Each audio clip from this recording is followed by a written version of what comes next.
Hello दोस्तों, आपका हमारे YouTube चैनल में आपका स्वागत है। दोस्तों, आज की वीडियो में हम लोग पढ़ेंगे प्रॉफिट एंड लॉस के बहुत ही अच्छे क्वेश्चन पढ़ने जा रहे हैं। तो दोस्तों, आपका पहला क्वेश्चन है, एक व्यक्ति रुपये 5 यानी 5 रुपये में 6 के भाव से पेंसिल खरीदता है तथा 6 रुपये में 5 के भाव से बेचता है, तो उसका लाभ प्रतिशत क्या होगा।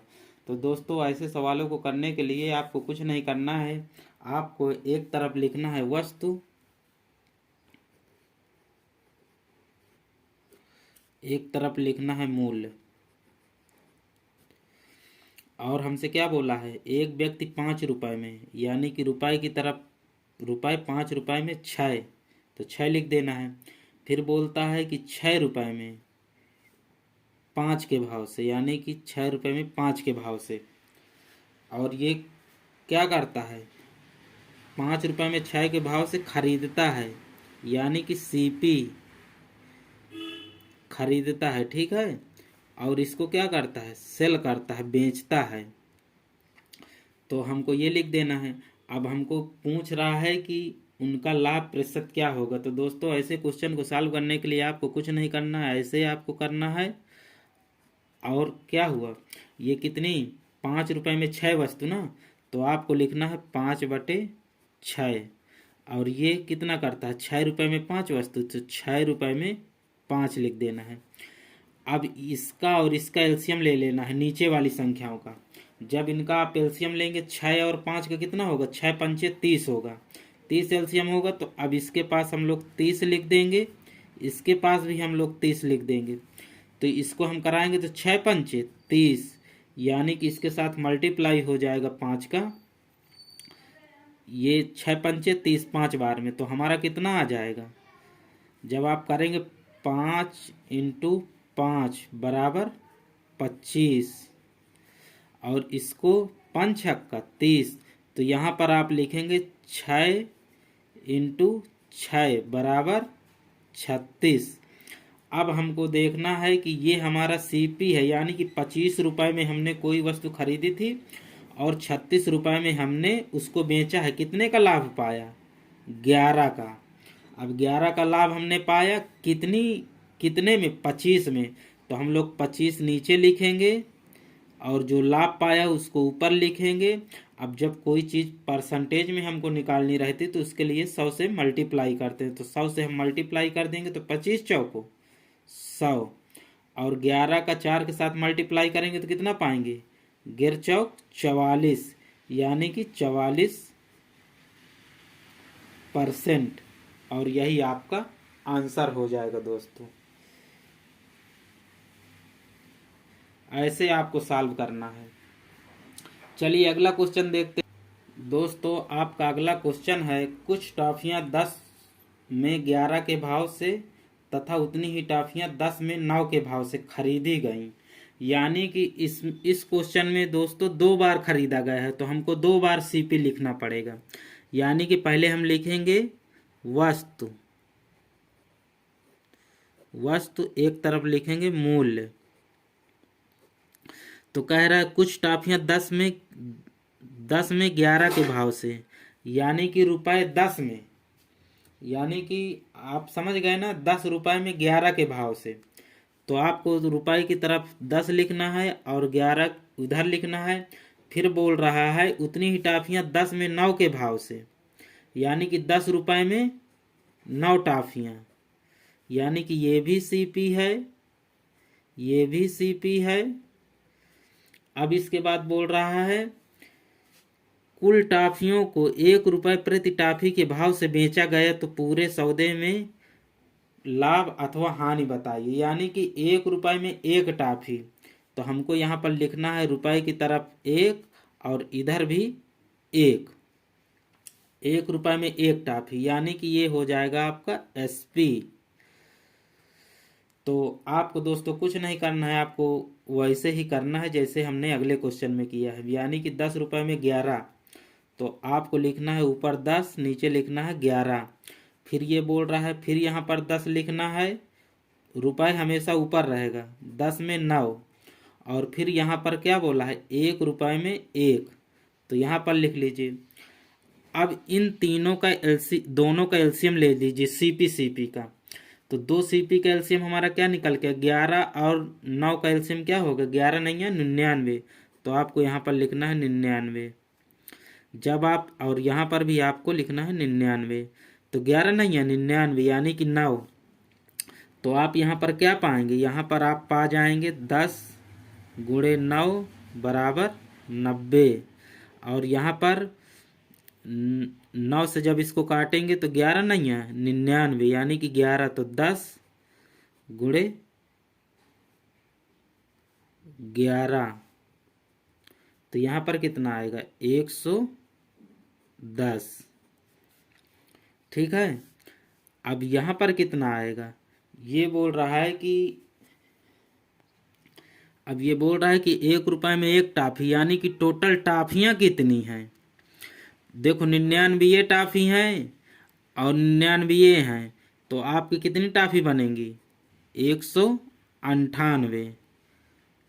यानी 198 टाफी को उसने बेचा 1 रुपए में 1 के भाव से।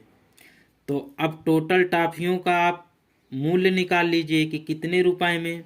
तो 90 और 110 कितना होगा, आपका हो जाएगा 200 हो जाएगा। और यहाँ पर उसने टोटल कितने बेचा, जब 198 से 198 करेंगे तो आपका आएगा 198, क्योंकि 198 में से 1 को काटेंगे तो उतनी ही बार ही जाएगा। तो दोस्तों उसने देखो उसने 200 रुपए की टाफियाँ खरीदी, 200 रुपये उसने खर्च किया। अब बेच के कितना पाया 198 रुपये। उसको घाटा कितने का हुआ 2 रुपये का। तो हम लोग निकालेंगे 2 का घाटा 200 पर, 200 रुपये में ही से तो सीपी से ही तो हम लोग निकालेंगे। इंटू 100 कर देंगे क्योंकि परसेंटेज में हमको निकालना है। तो 100 दूनी 200 यानी 2 आ गया। और ये 2 और ये 2 मिला के कटेंगे तो कितना बनेगा 1 बनेगा। तो यानी कि 1% की कमी, ये तीर जो नीचे को बनता है ये कमी दर्शाता है। ठीक है। और यही हमारा दोस्तों हो जाएगा आंसर, यानी 1% की कमी। अगर ये तीर ऊपर को रहती तो यानी कि हमको क्या हुआ फायदा हुआ। चलिए अगला क्वेश्चन देखते हैं दोस्तों आपका अगला सवाल है, एक दुकानदार 11 नींबू ₹10 में खरीदता है और 11 में 10 नींबू बेच देता है, तो 42 का लाभ लेने के लिए कुल कितने नींबू बेचे। तो दोस्तों ऐसे क्वेश्चन को करने के लिए आपको उसी तरह प्रोसेस करना है जैसे हम लोग करते थे। तो हम लोग लिखेंगे वस्तु, एक जगह लिखेंगे वस्तु, एक जगह लिखेंगे मूल्य। तो वो कहता है 11 नींबू 10 रुपए में, तो हम लोग लिखेंगे 10 रुपए में 11 नींबू। और ये हो गया सीपी हमारा। फिर बोलता है कि इसके बाद कितना खरीदता है, वो कहता है 11 में 10 नींबू बेच देता है, यानी कि अब एसपी बराबर हमारा हो जाएगा 11 रुपए में 10 नींबू बेच देता है। तो बोल रहा है कि उसको पूरे सौदे में यानी कि 42 का लाभ लेने के लिए कुल कितने नींबू बेचे। तो दोस्तों इसको निकालने के लिए हमको कुछ नहीं करना, वैसे ही करना है जैसे हमको इसको 11 और 10 का हमको लेना है एलसीएम।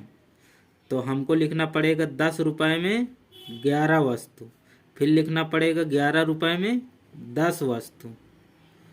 और इन 11 और 10 का हम लोग एलसीएम लेंगे तो कितना पाएंगे 11 दाम 110, यानी कि 110 का यहाँ पर मल्टीप्लाई करेंगे यहाँ और यहाँ।